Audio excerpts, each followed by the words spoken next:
Hey guys, Jay Slater's disappearance has sparked intense speculation, but when it comes to determining what really happened, evidence is everything. Or in this case, the lack of it might be just as important. Was foul play involved? Was it an accident? Or is there something missing from the story? In any criminal investigation, evidence isn't just what we see, it's also what we don't. A missing detail, an omission, a contradiction, these can be just as revealing as DNA or CCTV footage. So today we're diving into what counts as evidence, how it differs from proof, and why gaps in the story matter. What is evidence, and how does it differ from proof? Evidence. It's the foundation of any criminal investigation. If foul play was involved in Jay Slater's disappearance, what investigators would be looking for is evidence that tells a story.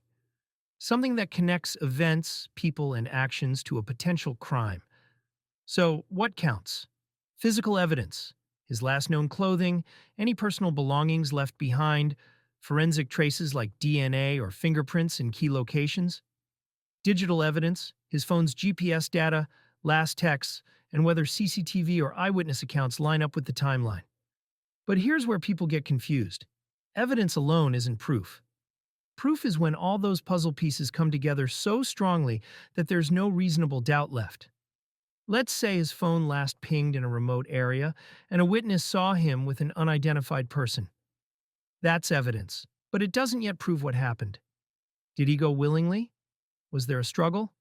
Was he harmed? Proof requires a complete picture: motive, means, opportunity. And here's something crucial: omission itself can be evidence. If key witnesses fail to mention something important, like the last person who saw him, or a delay in reporting key details, that raises questions. If a certain location should have CCTV, but the footage is missing, that absence becomes part of the case. If someone changes their story, that shift might suggest they know more than they're saying. So if foul play was involved in Jay Slater's case, investigators would be piecing together not just what's found, but also what's missing. Because in criminal investigations, silence can speak just as loud as evidence. And when it comes to justice, it's about turning those fragments of truth into undeniable proof. Types of evidence: the difference between what we see and what we infer. So, we know that evidence is anything that helps establish facts in a case. But not all evidence is the same. Some are clear-cut, while others require interpretation. That's where the types of evidence come in. First, there's direct evidence, the kind that speaks for itself. Think CCTV footage showing a suspect committing a crime, or an eyewitness who says, "I saw them do it." If we had a video of Jay Slater walking into danger or being followed, that would be direct evidence, clear, undeniable. Then there's circumstantial evidence, less obvious but still powerful. It doesn't show the crime happening, but it suggests it. Imagine Jay's phone found somewhere unexpected, strange footprints near his last location, or a suspect caught lying about their whereabouts. None of these prove foul play alone, but together, they build a picture. Next, we break it down further. Physical evidence is anything you can see, touch, or analyze: DNA, fingerprints, clothing, even a torn piece of fabric. Testimonial evidence comes from people's words, witness accounts, confessions, or even contradictions in someone's story. But not all testimony is reliable. This is where hearsay comes in, a statement repeated by someone who didn't witness it firsthand. "I heard someone say Jay was with X person" isn't the same as a direct account. We'll get into that later. Some cases are solved with one smoking gun: a confession, a damning video. Others, they rely on layers of circumstantial evidence that, when pieced together, leave no reasonable doubt. And that's what investigators do. They connect the dots, whether those dots are visible facts or missing pieces.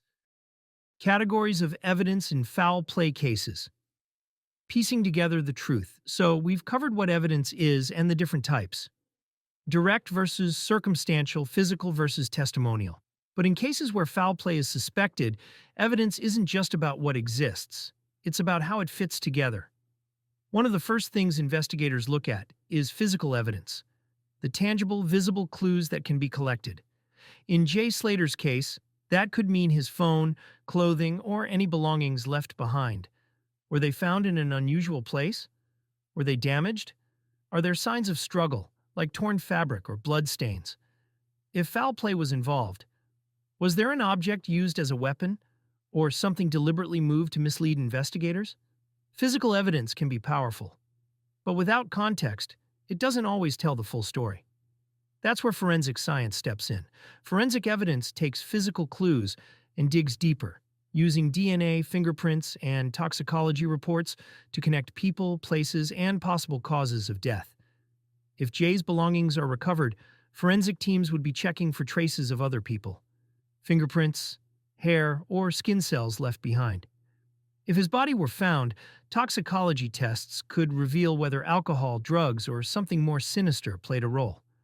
An autopsy, if necessary, could confirm injuries, the time of death, and the cause, whether it was an accident or something more deliberate. Then there's digital and surveillance evidence, which is just as crucial in modern investigations. Phone records, location data, and CCTV footage can provide insight into someone's movements before they vanished. Investigators would be looking at Jay's last known GPS location, his call and text history, and whether any messages were deleted. But one key point: phone data can only confirm where the phone was, not necessarily where Jay was. A phone can be moved, left behind, or planted to throw off an investigation. CCTV footage, if available, could also play a major role. But for it to be considered strong evidence, the person in the footage must be identifiable beyond reasonable doubt. If the image is too blurry, the lighting is poor, or the person's face is obstructed, it weakens its reliability. If no clear footage exists, investigators may have to rely on witness accounts to fill the gaps. Which brings us to testimonial evidence, the statements given by witnesses, friends, or anyone who interacted with Jay before he disappeared. These statements help build a timeline, but human memory is flawed. Stories can change, and some people may deliberately leave out key details. Omissions and contradictions in testimony can sometimes be just as revealing as the things people choose to say. Of course, not all statements hold equal weight. Eyewitness testimony is different from hearsay, and we'll discuss that distinction later. In foul play cases, evidence comes in different forms, but they all serve one purpose: to either confirm or challenge the official story. A single piece of evidence rarely proves guilt on its own, but when multiple pieces support the same conclusion, the case starts to take shape. And in Jay Slater's case, the more gaps investigators fill, the clearer the truth becomes. Omission of facts and criminal backgrounds as evidence. In any criminal investigation, what's not said can be just as revealing as what is. When someone omits key details, changes their story, or avoids certain questions, it raises suspicion. In the case of Jay Slater, if foul play was involved, investigators wouldn't just be looking at what evidence exists. They'd also be analyzing what's missing and who isn't talking. Omissions can be particularly significant when someone was in a position to provide crucial information but fails to do so. If a witness initially claims they know nothing, but later, under pressure, admits they saw Jay, or were with him at a key moment, that shift isn't just an inconsistency, it's potential evidence. If someone delays reporting an important detail, the question becomes, why? Were they scared? Were they protecting themselves or someone else? In criminal cases, these kinds of omissions can suggest consciousness of guilt, the idea that a person is withholding facts because they know those facts could implicate them. Then there's the issue of criminal background. Does a person's past matter in an investigation? In general, having a criminal record alone doesn't mean someone is guilty of a new crime. However, past offenses can become relevant evidence under certain circumstances, especially if they show a pattern of behavior, establish motive, or indicate that someone is not being entirely truthful. This is particularly relevant when discussing Ayub Qasim, the man Jay Slater was last known to be heading toward. Qasim has a criminal background, including a past conviction for drug-related offenses. His history doesn't automatically mean he was involved in Jay's disappearance, but it does mean investigators would look more closely at his actions and statements. If Qasim failed to disclose key information, changed his story, Or was the last person linked to Jay before he vanished? His criminal past could become part of the overall case assessment. For example, if someone with a known background in drug crime is connected to a disappearance and then downplays their involvement, investigators will naturally ask, why? Is it an innocent omission, or is it an attempt to distance themselves from something more sinister? Criminal history alone isn't enough to charge someone, but when combined with other suspicious factors, like omissions, inconsistencies, or forensic evidence, it starts to build a bigger picture. In any case, omissions and past actions don't determine guilt on their own, but they add context. And in a case like Jay Slater's, where there are more questions than answers, the things that remain unsaid could end up being the most revealing pieces of evidence. Evaluating credibility of evidence. Separating fact from fiction. In any criminal case, it's not just about what evidence exists, but how reliable that evidence is. And when it comes to testimony, credibility is everything. If someone gives a statement, but later changes key details, why? Was it an honest mistake? A memory lapse? Or are they hiding something? In Jay Slater's case, we've already seen discrepancies in testimony. Some reports of his last movements don't match up. People close to the case have shifted their stories. Details that were vague at first suddenly became more specific. When accounts change over time, investigators have to ask, was the first version the truth? Or is the new version an attempt to control the narrative? Then there's motive. Does the person giving testimony have something to gain by downplaying their role? If a key witness had previous criminal ties, or was the last known person Jay was going to meet, their credibility comes under even more scrutiny. Common challenges in potential foul play cases. The Jay Slater investigation. When Jay Slater first went missing, it was treated as a missing persons case, not a criminal investigation. But if foul play is ever suspected, investigators will face major challenges, some of which have already shaped this case. One of the biggest issues? The delay in forensic gathering. The Airbnb where Jay was last known to be wasn't examined forensically until over 2 weeks later. In potential foul play cases, the first 24 to 48 hours are critical for collecting DNA, fingerprints, or any trace evidence. The longer the delay, the greater the risk of contamination, tampering, or evidence disappearing altogether. If this does turn into a criminal case, any forensic potential at that scene may already be lost. Then there's the terrain itself. The Masca region is steep, rugged, and exposed to extreme weather. If foul play was involved, evidence left in the open would degrade quickly. DNA breaks down, footprints fade, and clothing deteriorates. The natural environment may have erased crucial clues long before investigators could even consider foul play as a possibility. Another key issue? Time. The longer it takes to locate a missing person or a body, the harder it becomes to establish cause of death, time of death, or potential signs of struggle. If Jay's body had been found earlier, forensic pathologists might have been able to gather clearer evidence on whether he was injured, if any substances were in his system, or if there were signs of external involvement. But weeks of exposure make these answers far less certain. And finally, this happened in a foreign country. Spain's legal system and investigative approach are different from the UK's. In missing persons cases, their priority is search and rescue, not criminal investigation, unless there's immediate evidence of a crime. If foul play is later suspected, the legal process could be complicated, requiring international cooperation, jurisdictional negotiations, and potentially different evidentiary standards. All of these challenges make proving foul play significantly harder. Investigators would now have to work backwards, trying to recover what time, nature, and early misclassification as a missing persons case may have erased.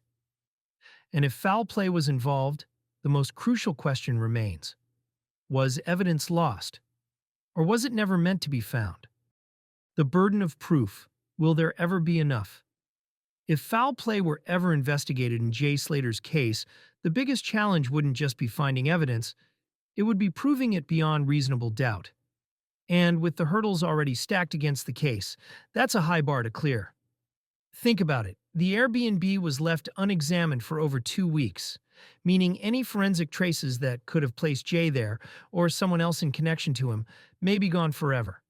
If foul play was involved, did someone take advantage of that window to clean up, remove evidence, or alter the scene? We'll never know because those crucial early days were lost. Then there's the landscape, a rugged, exposed region where forensic evidence would be almost impossible to preserve. If Jay's body was out there for weeks, exposed to heat, wind, and wildlife, what can a forensic pathologist still determine?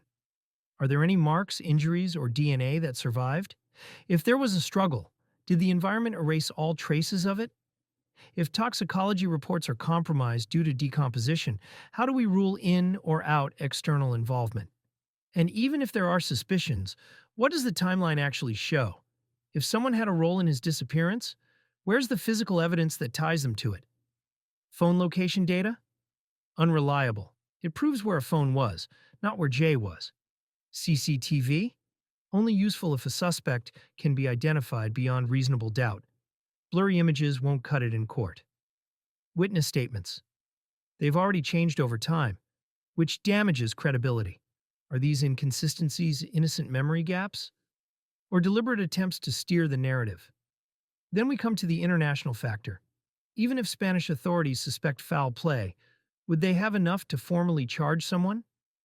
If a suspect is in the UK, would extradition even be possible? Would UK authorities take action based on limited, deteriorated, or circumstantial evidence? If the evidence isn't strong enough for an arrest, would we ever get clear answers?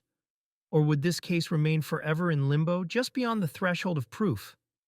Ultimately, without new, undeniable evidence, the legal burden may be impossible to reach. But the real question is, was the truth ever within reach to begin with?